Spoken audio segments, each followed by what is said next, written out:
哎，年初生意不景气，要不做一批产品回血？大家有什么建议吗？做个纯金貔貅像，嘿，招财进宝，人见人爱。你是自己想吃吧？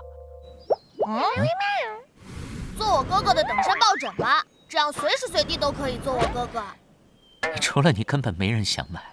我们还有去年珍藏的存货，可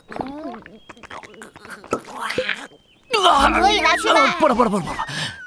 哎呀，就没有一个靠谱的吗？这种事情还得靠我啊！我早就囤了一批质量上乘的周边产品，就在我家里。你家在哪儿啊？就在这儿，这儿就是入口。你什么时候挖的？嗨，很早之前了。来，各位游客您小心脚下，这里头可是我精心装修过的豪宅。欢迎光临。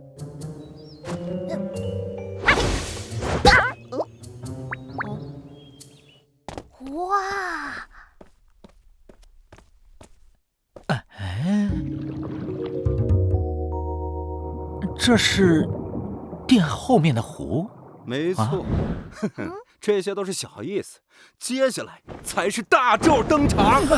请看，爷重金打造的豪华周边展览厅，好多四不像，但是好像又不太一样。没错，这里的四不像周边应有尽有，不仅有四不像玩偶，还有限量的四不像徽章，还有四不像旋转木马立牌，还有四不像 LED 灯，还有四不像小猫围脖袜子，以及全套的四不像内衣裤。哇，四不像的雕像！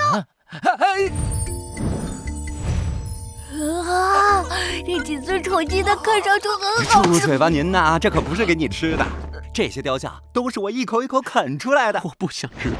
这些都是四老板的肖像画。没错，蒙娜丽四、四不像日葵、格尔斯卡、四叶裙、四破仑、耳环、四呐喊、四秋千、四十岁、四打牌四，还有我最喜欢的这幅四不像的诞生。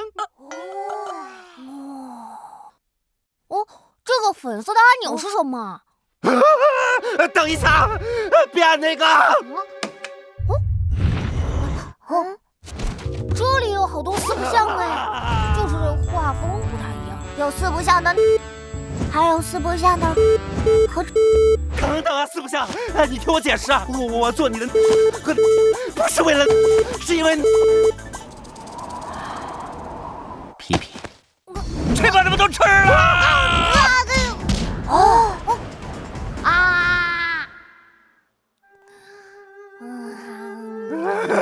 也辛辛苦苦做的周边全没了。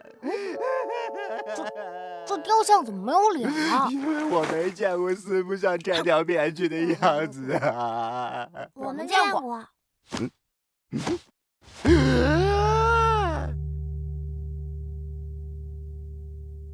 有兽小剧场。以下哪幅画不是梵高的作品呢？向日葵、梵高自画像、蒙娜丽莎。啊，错误。哎呀，错误！你到底看没看题呀？自画像怎么会不是他的作品呢？自画像哎。正确。哎，真是服了你了。文森特·梵高出生于荷兰，是后印象主义的代表人物。向日葵是系列画作，共有7幅，是他在法国南部的小镇阿尔创作的。梵高非常喜欢向日葵，在他的葬礼上，人们用向日葵铺满了整个棺材，来纪念他短暂的一生。